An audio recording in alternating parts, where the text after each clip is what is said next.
On today's show, we'll be joined by Alykhan Bijani to break down some of the concerns over Jabari Smith's shooting numbers throughout Vegas Summer League, why you shouldn't be concerned about his shooting numbers to this point. Also, we'll take a look at some of the other facets of Jabari's offensive repertoire, his ability to attack off the dribble, his ability to create for himself and for others, some of his playmaking, all of that, and we'll answer some of your questions coming up right here at Locked On Rockets. This is Mission Control, Houston. Ignition sequence start. The Houston Rockets select Jalen Green and Jabari Smith Jr. T-minus 15 seconds. Guidance is internal. Every time I step on that floor, I'm coming. You're getting somebody who's going to come in with a chip on their shoulder, somebody who's going to come in and compete from day one. 6, 5, 4, 3, 2, 1.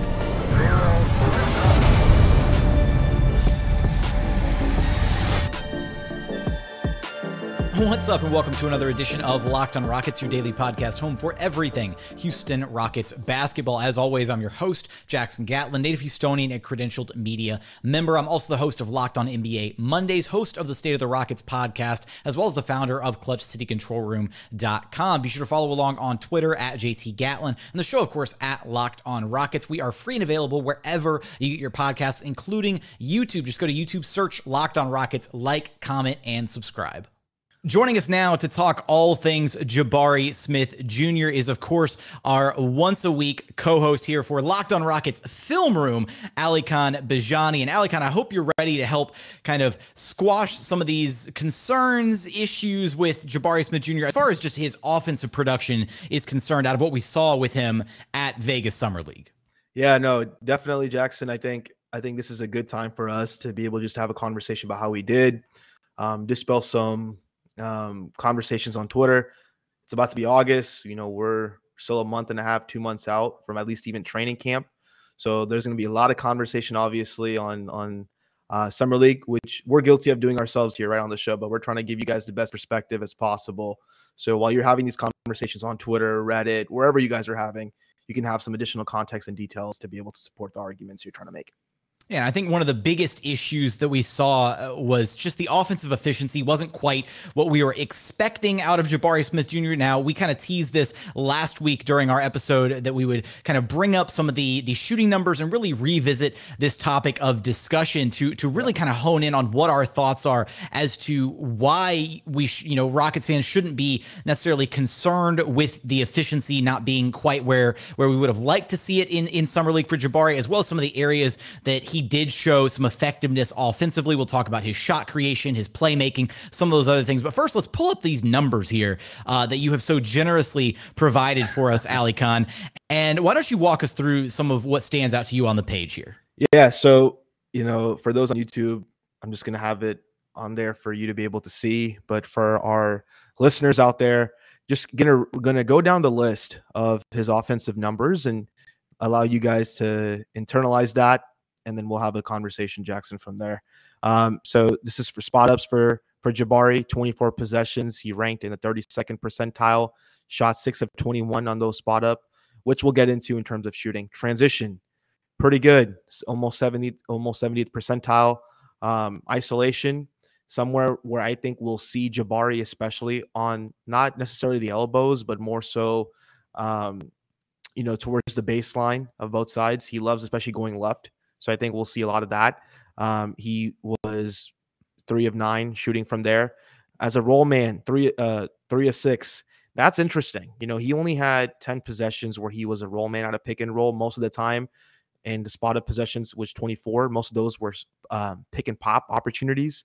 We're going to see a lot of that with Jabari in Houston. And so, but as a roll man, pretty good, 80th percentile for him. Post ups and everything else was very minimal.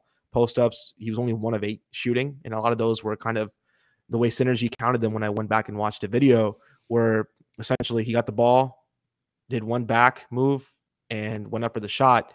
And his post-ups, he had a turnover too, and a couple, missed dribbles, and a lot of those times were when he was trying to get past the defender with the first step, which we know that he's still learning how to be able to use his size and length to overcome not as quick of a first step as other bigs may have.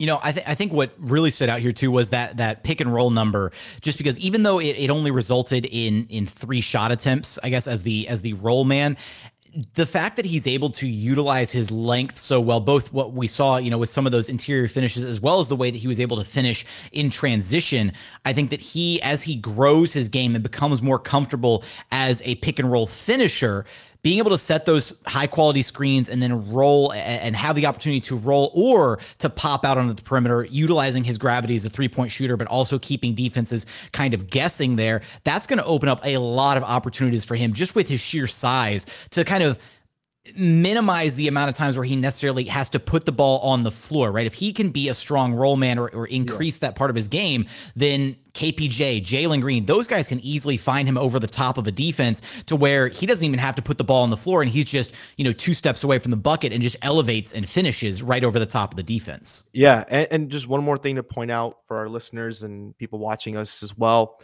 If you look at the number of isolations, including passes, those were 12 possessions.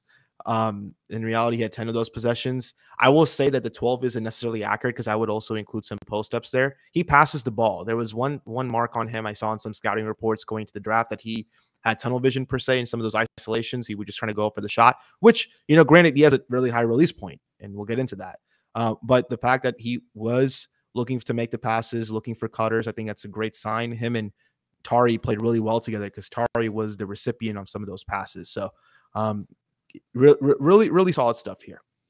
I do think that when we look at just the way that the shot kind of looked, one of the things that did kind of stand out is it looked a bit more flat after having, taken some time post Summer League to go back and look again at some of the footage from him at Auburn. It did seem like there was a distinct lack of arc on his shot, which I don't think is an immediate cause for concern.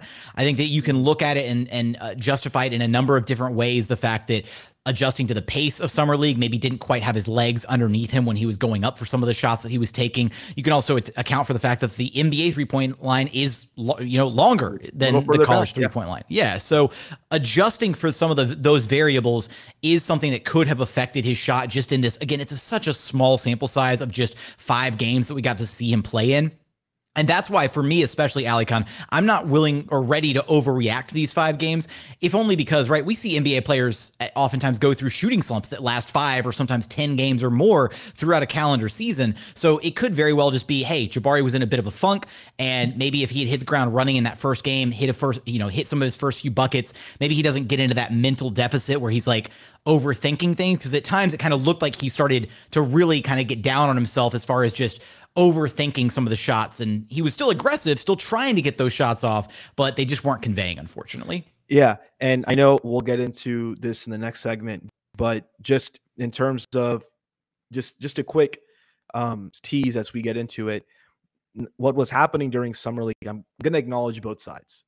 And the side that said he had a flat shot, the side that said that his shot was fine, I think he had a few attempts where the shot was flat. It did happen, I have to admit. However, for most of his long-range attempts, honestly, Jackson, his mechanics were mostly in line with what he had done in college.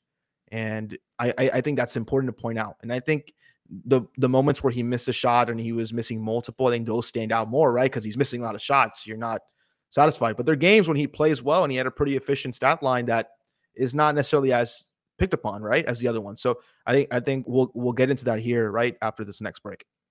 Yeah, we're going to talk a little bit about his shot creation, some of the maybe potentially surprising playmaking that we saw out of him. We talked about that very briefly a moment ago. We're going to get there after a quick message from our friends over at BetOnline.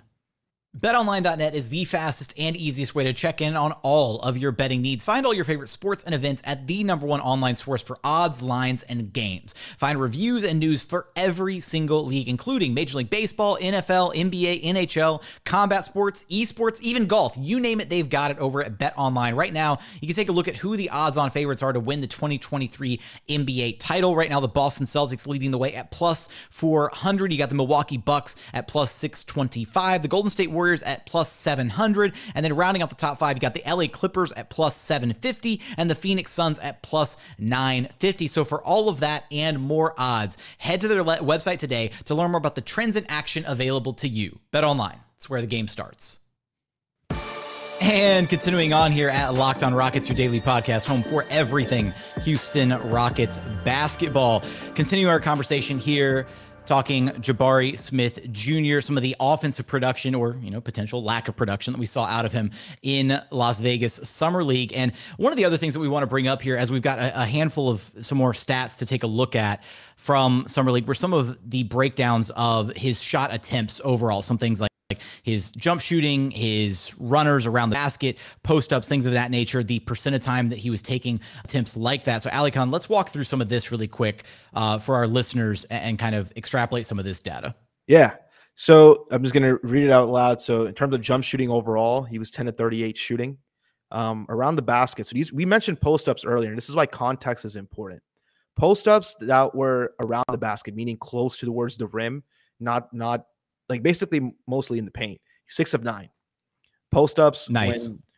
Post-ups overall, he was 1 of 8, but most of those, like I said earlier in the last segment, were when he was trying to attempt fadeaways, did one back down, then kind of turned back around over his shoulder and got up the shot. So, those types of jump shots would merit the 1 of 8 shooting that he had on those post-ups. But around the basket, he was pretty efficient, which honestly, it's a good thing when he was going against NBA length. Catch and shoot, Jackson. This is the big point of contention among Rockets fans, right? How well is he going to be able to shoot? You're putting him as one of the best shooters, right? But he shot 6 of 21 on catch and shoot, 0 of 3 on unguarded catch and shoot, 6 of 18 on guarded catch and shoot. And I'm going to read out stats of a poll I put out recently on my Twitter at Rockets_insider. I asked fans, are you concerned about Jabari's shooting stroke? 16% said yes. Almost 84% said no, which honestly, Jackson, is pretty surprising because there's been a very, I guess we would call it now, a vocal minority that is concerned about the flatness of the shot. And I want to go into that. So I'm going to kind of break down his shot from college. And then Jackson, if you want to point something out while I'm talking, feel free to jump in. But I want to be able to give our listeners a little bit more insight into how his jump shot was and is currently. And like I said, last segment, how is mostly in Summer League, how was mostly in line with what he was doing. Now, I will present both sides because both sides are right. There were attempts where he was flat, but there were also attempts where he was in line. So it's important to understand that context. For Jabari in college, his shot revolved around having no dip. And what I mean by that is that you don't generate momentum or power by bringing the ball down and getting into a motion. That's a dip. And for the knowledge of the listener, the dip is sometimes seen as a poor shooting decision by a coach because of if you do a dip right, you're essentially having increased time towards your shot. And once it's caught, you have to bring it down, generate momentum, then that's which allows you to ideally put up a shot that's a kind of straight line. But there's also plenty of coaches, because they'll use Steph and Ray Allen and some other historic shooters and say, you know what, there is value in dipping. The anecdotal evidence there is very much present among coaches. But back to Jabari. He would catch and immediately go into a gather for a shot, which is why you may have heard of him having a high shooting pocket, right? He's done a lot of those interviews. He did one with ESPN. He did a few other ones where he's talked, he kind of broke down his game a little bit. And he doesn't bring the ball down. So there's no dip for him, right? There's no necessarily added time for him to be able to do that. And by the way, just for the listeners, again, shooting pocket, I want to define that. It can also be called a shot pocket if you've heard that before, if you played basketball. It's the player's strong side. So for Jabari, that's going to be on his right side, right? He has such a high shooting pocket because it's above his shoulder and usually in line or above his head. So when he's going for the shot and he's extending his elbows up, that's even further away from his head. It's tough for a defender, even though they jump in the air and they maybe have a long wingspan, to really disturb the shot because it's such a high shooting pocket in the first place. So I want to just point that out ahead of time. So in his shot, he does a great job of staying balanced. He's had a high release point, which is very vital, and honestly is the main reason why a lot of scouts and especially Rockets, Rafael Stone has talked about it. While he's considered one of the best shooting prospects in the draft. He also does not have a hitch or unwanted movement because he keeps the ball ahead of his head and shoulders. Usually what happens sometimes for tall players is you'll see this on free throws or three-point lines, even when they're straight away. They'll bring the ball and it'll be above their head, right? but also be behind their head a little bit. And when that happens, that adds a second motion to your shot. Jabari doesn't do that. It's always, like I said, front to his strong side, above his shoulders, which allows him to have that high release. Before I keep going, Jackson, any questions from you?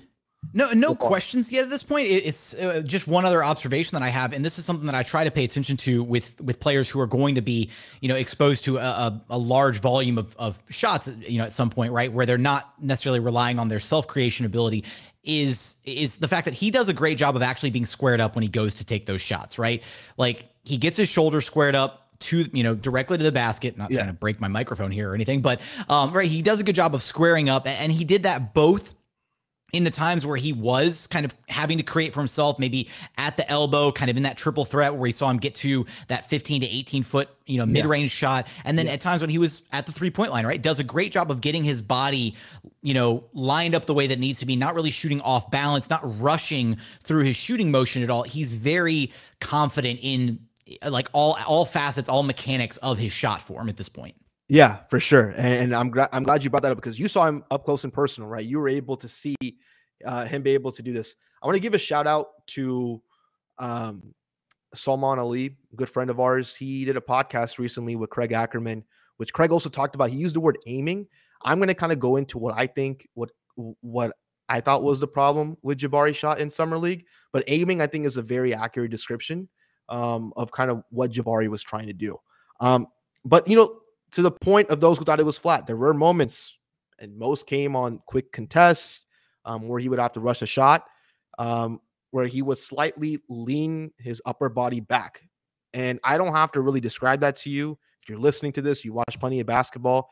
We saw this with Chandler Parsons when he played here. If you lean your body back, upper body back, what happens?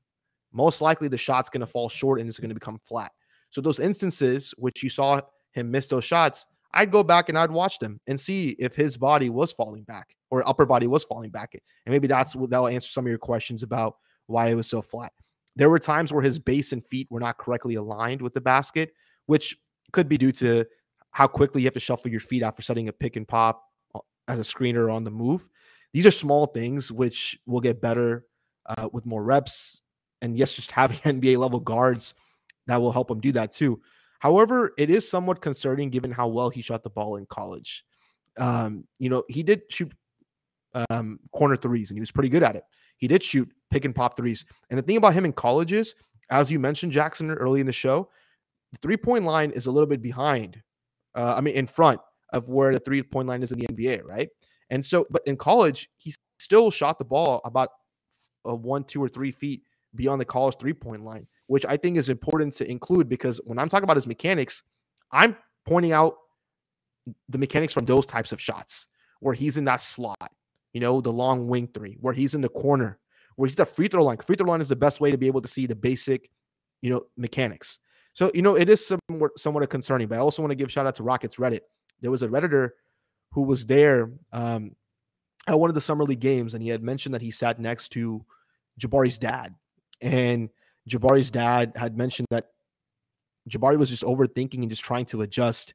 And there's really no mechanical explanation for that. That's normal. It's going to happen. He'll be fine.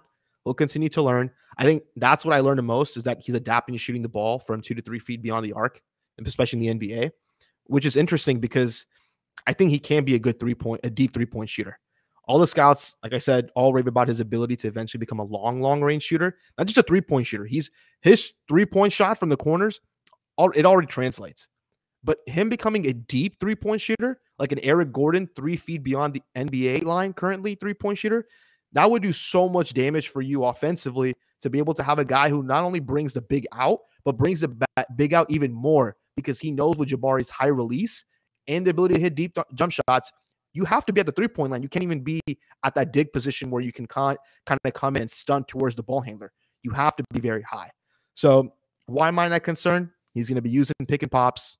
He looked comfortable doing that for the most part Summer League. His shot in the mid-range, this is really important. His shot in the mid-range looked great with a lot of arc. Go watch those post-ups, those fadeaways I talked about. Look at the arc on that shot. That's not a flat shot. He knows how to shoot the basketball. He'll be fine. Go back to YouTube and watch the highlights from Summer League. There's like, you know, those channels, Jackson, they post like everything, all the highlights, not just the ones where he makes a shot, but like his free throws, and they actually like post like the entire free throw routine. That's important here. Go and watch the free throw routine. I guarantee you will see what I'm seeing in his shot, because the free throw is the best way to be able to assess it big. And two more quick things.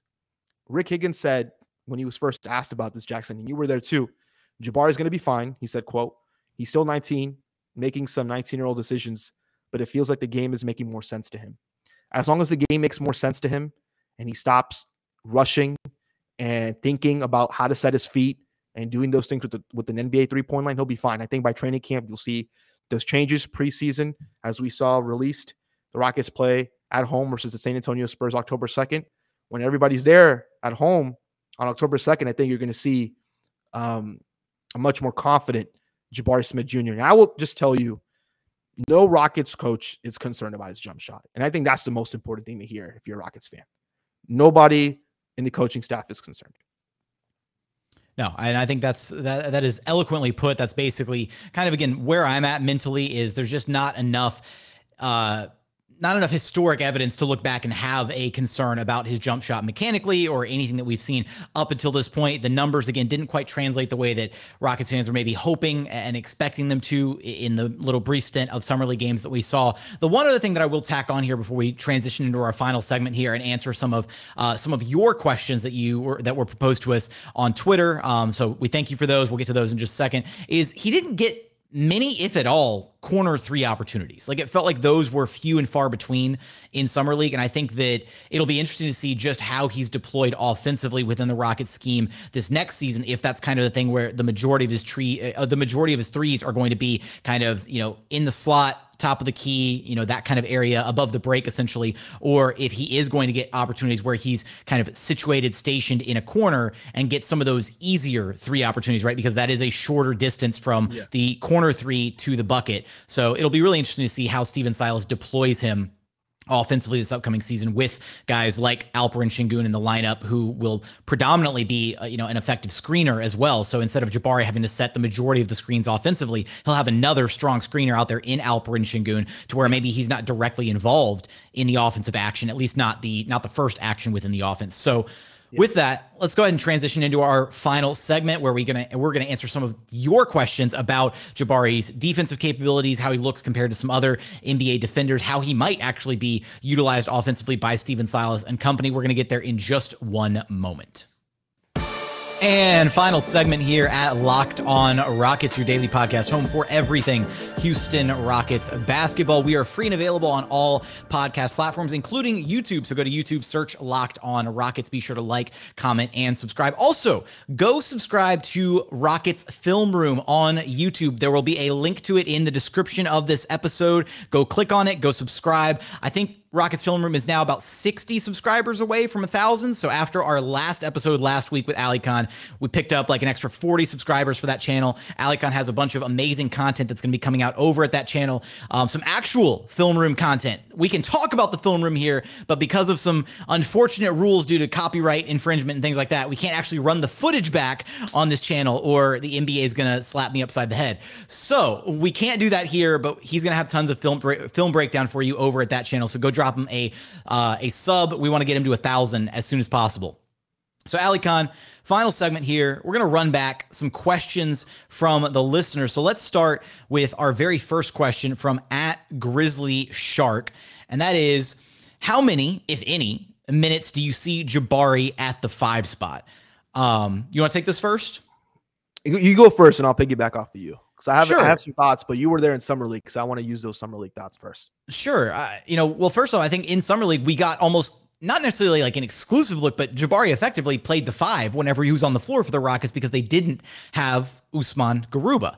And so I do think that ultimately this next season, we're going to see small stints with Jabari at the 5, more than likely, because my understanding right now is the way the 5 spot's going to work as far as their rotation minutes are concerned is Sengun's going to get 28 to 30 minutes a night, ballpark, give or take. That leaves, let's be conservative with it, 28 minutes a night for Sengun. That leaves another 20 minutes at the 5 spot.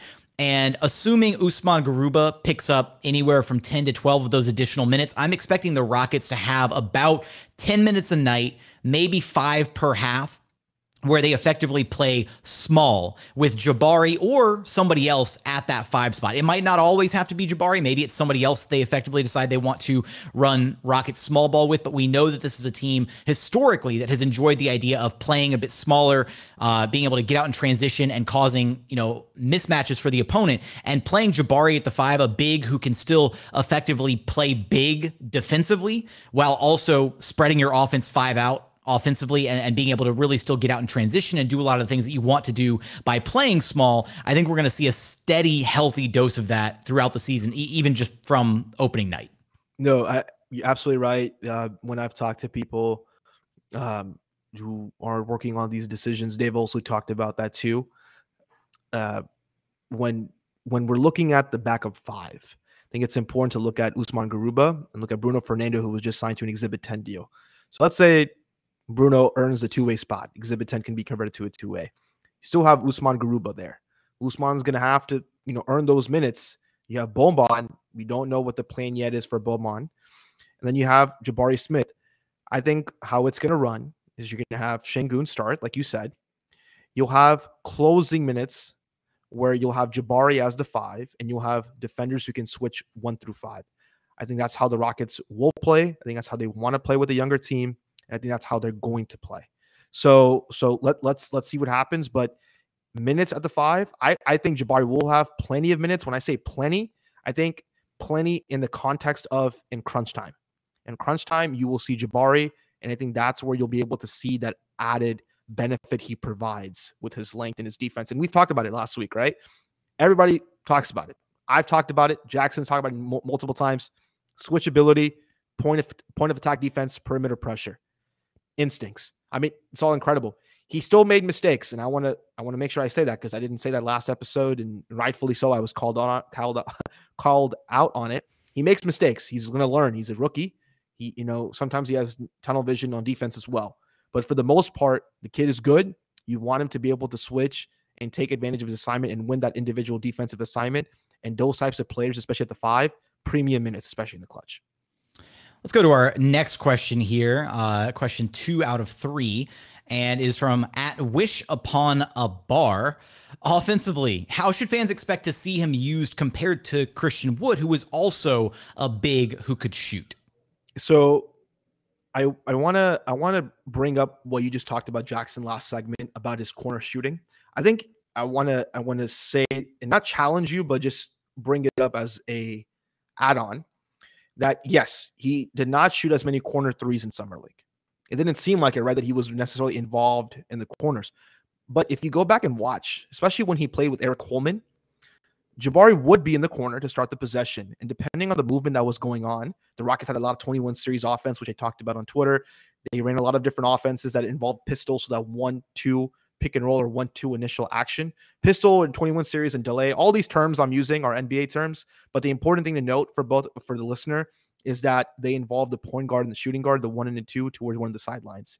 Why that's important is because Jabari's responsibility, if he starts a possession in the corner, is to essentially lift and make sure the screening is intact. So if you're playing 5 out, it's all about making sure that you fill in all 5 spots correctly, right? You have to make sure that the spacing is optimal. So yes, there were moments where Jabari started there, but then he would lift, right? He would lift up towards the wing to be able to shoot those shots. And so I think he will have plenty of corner threes, especially with the guys like Jalen and KPJ who can attack early in transition. So he won't necessarily have to move away from those spots as much. But I do want to say that. Big thing about Jabari, which I was pretty impressed by, he likes to bring the ball up the floor. And I know that's a big part of Steven Silas's offense, going back to his days coaching with Don Nelson, who was a very, very big advocate for bigs once they get the rebound to bring the ball up the floor. I think Jabari will do that some, but I don't think you're going to see necessarily the same dribble ability in shot creation that we've seen for Christian Wood. I think it's going to be very much in spots where Jabari is used. I think Steven Silas has to learn, where's Jabari the best at? He likes shooting. He likes driving left off those closeouts. What do we do? How do we make sure that he's in those positions where he can drive left, be able to get to that right hand and be able to finish? So that's what I'm going to be interested in seeing. And wish upon a bar, I'm not dodging this question, but I promise you, Jackson and I are actually doing a show in the next few weeks where we'll be discussing some offensive wrinkles we saw involving Jabari Smith and what are some sets you can look forward to as a Rockets fan. So that's a tease. I had a tease last week about his shooting, and I hope I delivered on that tease. And I'm teasing you again that we're going to do a whole show on Rocket sets coming up in a few weeks, and I hope you tune in for that. I think the only thing that I want to chime in there as far as that question is concerned is I would just go ahead and right out of the gate say you're not going to see anywhere near the amount of isolation, if any at all, right out of the gate for Jabari Smith, right? Christian Wood would isolate a lot offensively. He would get a mismatch that he thought was favorable, and then he would get into whatever moves he wanted to try to make to either drive and beat his man off the dribble or get to his, step back three-pointer. I think we're going to see those will be very few and far between for Jabari Smith Jr., at least isolating all the way out from the three-point line, right? There might be some moments where the Rockets find that they can get him the ball at the elbow and get him really in his comfort zone where he can use his size to either elevate up straight into a shot attempt or get to that left-hand dribble and beat his man off the dribble that way. Again, just 1-2 quick power dribbles, get to the rim. But I don't expect him to isolate anywhere near as much as Christian Wood. He's going to be used very much well within the flow of the offense. And so not having somebody who effectively stops the basketball as much as Christian Wood does is going to be really helpful for guys like Kevin Porter Jr. and Jalen Green to get the touches that they really need to be effective offensively. So, and I'm not saying he's going to be a wing, wish upon a bar. I'm not saying that. But I think, you have to be able to utilize this is based off of what we saw on film last season. Jalen looks good with the ball in his hands. KPJ looks good with the ball in his hands. They look at when they're attacking quick in transition. That happens whenever you play those quick sets, like I just talked about, 21 series, where you kind of just, run and go. Quick pitch, quick here, quick hit, whatever. Jabari is going to have opportunities to shoot and do things from there. But these elaborate sets to open them up, I don't think we'll see a lot of those early on. Maybe over the course of the season, it'll open up for him. All right, let's move to our final question here from @Brit's Great Grandpa on Twitter. Big time fan of the show. Shout out, appreciate you, my guy. Definitely worth the follow on Rockets Twitter if you're not following him already. But how good is Jabari's lateral movement as a defender 1 through 5 compared to any other NBA player? So it's really interesting. And I'm going to answer this question by talking about him offensively. Okay. So I'm going to go offensively, and then I'm going to answer a question. I'm going to answer the question that Brit's G Grandpa had by just going, then answering it defensively. But just real quickly, dribbling. Why am I bringing up dribbling? At times it feels like he's playing elite defense, right? He plays elite defense because he's in the 89th percentile in the P3 Sports Science data set when it comes to his ability to use his hip abduction. And this is what they said in a recent video they released.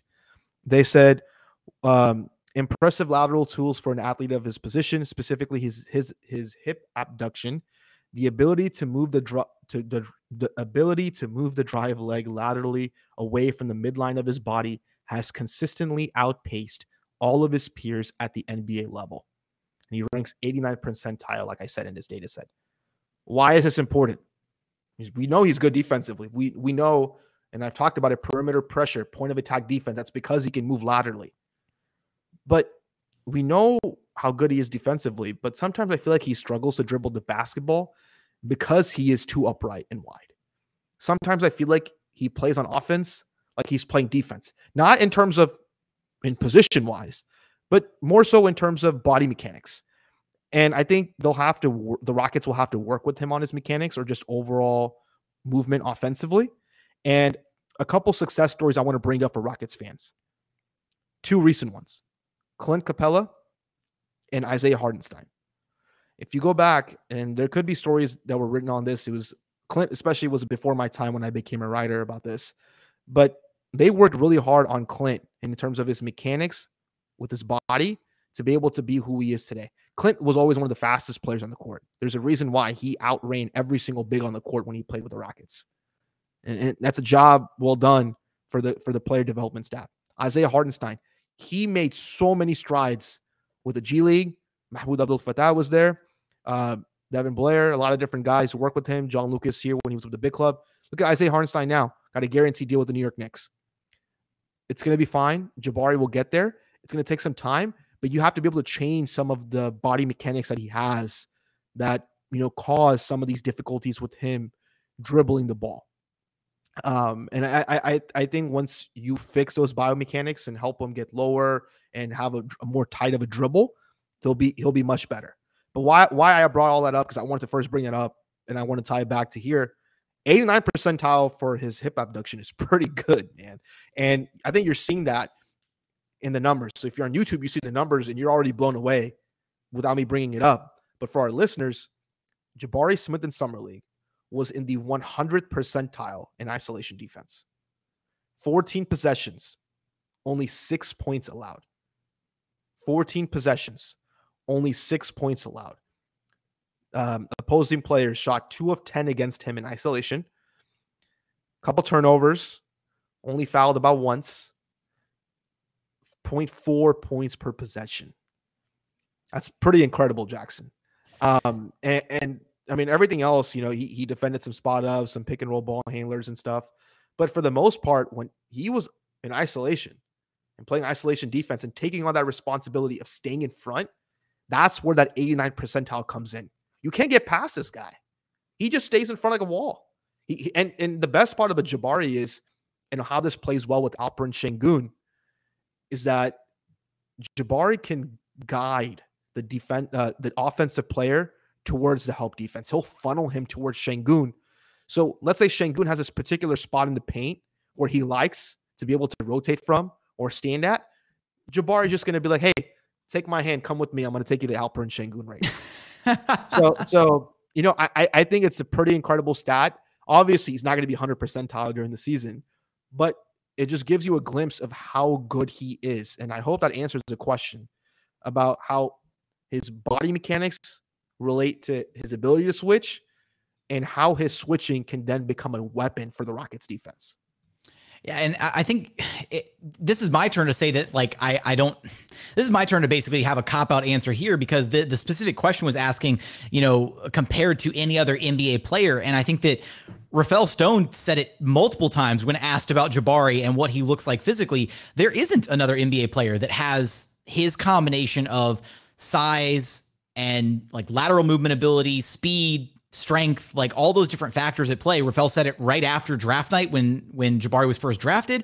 And then Rafael said it again during the Rockets rookie presser, because I tried to follow up on it because I wanted an actual answer. I didn't want another cop-out answer. And the go-to for him is just, we haven't seen this before. We haven't seen somebody with all these tools in one specific package, the way that he can guard out on the perimeter, the way that he can funnel players to certain spots on the court. I don't think there was a single possession in Summer League, Alykhan, where Jabari had somebody driving on him to where the player then was able to successfully drive and actually, like, I don't want to say beat him, because there were a couple of possessions where he, got beat off the dribble, but he was able to still recover. But when he is sticking with the defender, he does such a great job of keeping them out of the paint, right? Like forcing them to drive. And instead of them getting like a straight line drive towards the rim, they're getting a drive towards like the baseline instead. And that's not leading to buckets right at the rim. He's basically shifting them, like you said, guiding them to where he wants to send them on the court, and figuring out how to capitalize on that with a backline presence like Alperen Sengun is really enticing to think about defensively. Two quick things. One is why he's so good right now with as a defender is because of his length and his hands. If you can go back and watch him in switches, I know there's highlights that our good friends on Rockets Twitter have posted about Jabari defensively throughout the games. Go watch his hands, watch his arms, what he does. Look how he uses them without pushing his forearm, how he allows his forearm, uses his body to be able to guide the defender initially when the switch is occurring. Look how he uses his hands to be able to push and guide basically help guide the switch to the other defender. Just watch his hands and his length. And then eventually when he adds more strength, obviously they make him a better defender and player overall.